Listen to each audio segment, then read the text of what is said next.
Story number 1: The Whispering Walls. The Victorian on Elm Street was a steal. Sure, the paint was peeling and the floorboards groaned like an old man with gout, but Sarah, a struggling writer, saw potential. It was the quiet she craved, a place to lose herself in her stories. The realtor, a woman with a smile that didn't quite reach her eyes, mentioned settling noises but brushed them off as typical in an old house. The first night, the settling began. Gentle creaks and pops, easily explained away. But on the second night, a low murmur arose from the walls, a sound like wind rustling through unseen leaves. It wasn't constant, coming in waves, a language Sarah couldn't understand but felt a primal urge to decipher. Sleep was a distant memory. Researching the house's history, Sarah found nothing macabre. Just a family who'd lived there happily for generations before passing away naturally. Yet, the whispers persisted, growing clearer with each passing night. They seemed to emanate from a specific room at the end of the hall, a room the realtor had described as unusable with a vague wave of her hand. Driven by a morbid curiosity, Sarah cracked the door open one day. The room was a dusty tomb, cobwebs draped furniture like ghostly shrouds, sunlight filtering through grimy windows, illuminating swirling patterns carved into the wallpaper. The whispers, she realized, originated from these patterns, a low hum resonating from the very walls. She found a local historian, a wizened man named Henry, who recognized the symbols. They were a form of ancient script, a forgotten language used for communication with the dead. A cold dread settled in Sarah's gut. The settling noises weren't the house at all. Desperate for answers, Sarah spent nights deciphering the whispers. It was fragmented at first, snippets of memories, pleas for help. Slowly, a horrifying story emerged. The family who'd owned the house hadn't died naturally. They had been poisoned, a slow, agonizing death at the hands of a trusted friend. The whispers were filled with rage and a chilling loneliness, the trapped spirits unable to find peace. Sarah knew she had to do something. Consulting Henry, they learned of a ritual to release the spirits. It required an offering and a heartfelt apology spoken in the ancient tongue. Gathering her courage, Sarah performed the ritual one night, her voice shaky as she recited the apology. The room crackled with energy, the air thick with anticipation. Then, silence. A heavy silence, unlike any before. Sleep came easily that night, the deepest sleep Sarah had known in weeks. In the morning, a curious calm pervaded the house. The unsettling whispers were gone, replaced by a quiet that felt peaceful, even welcoming. Days turned into weeks, and a sense of normalcy settled in. Sarah found inspiration in the quiet hum of the house, her writing flowing effortlessly.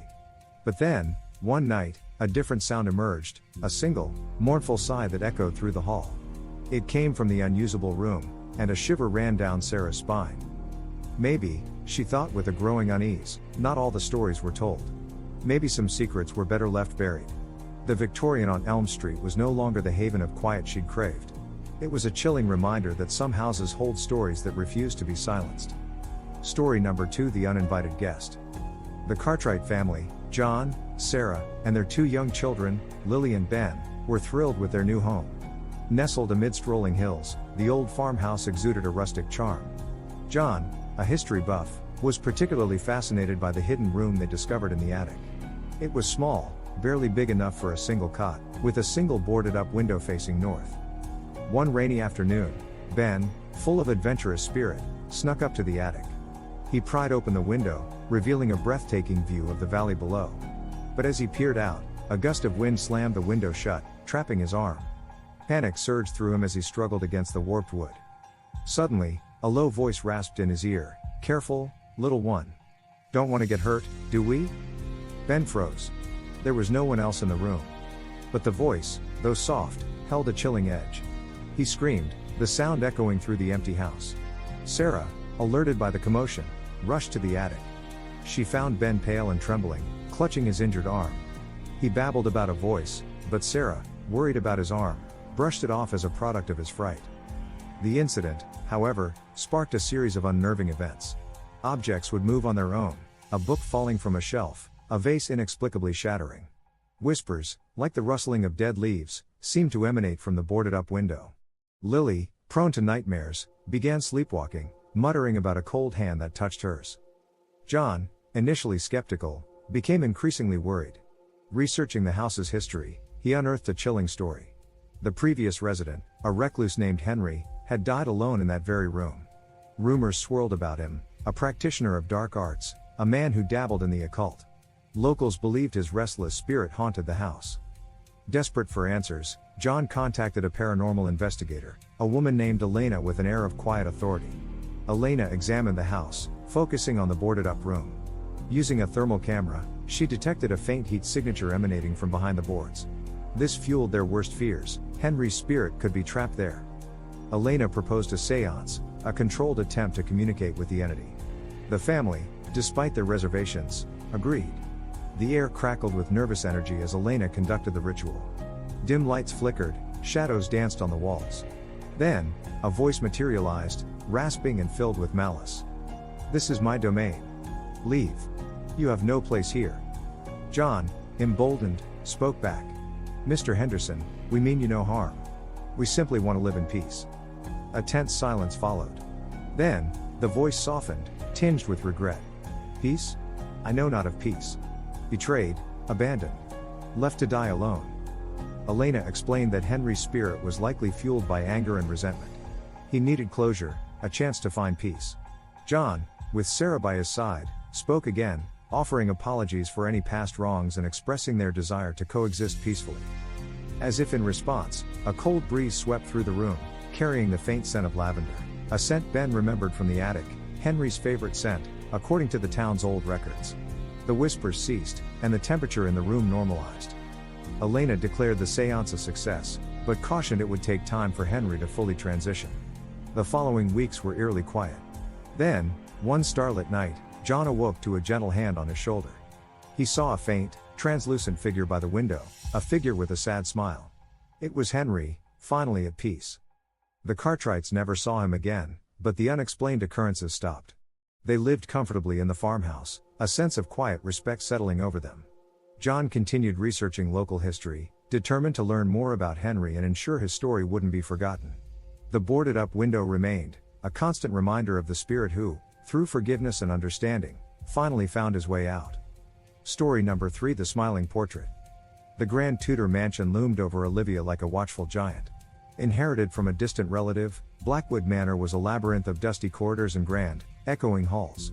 Olivia, an aspiring photographer, saw potential, a chance to escape the city and capture the mansion's brooding beauty.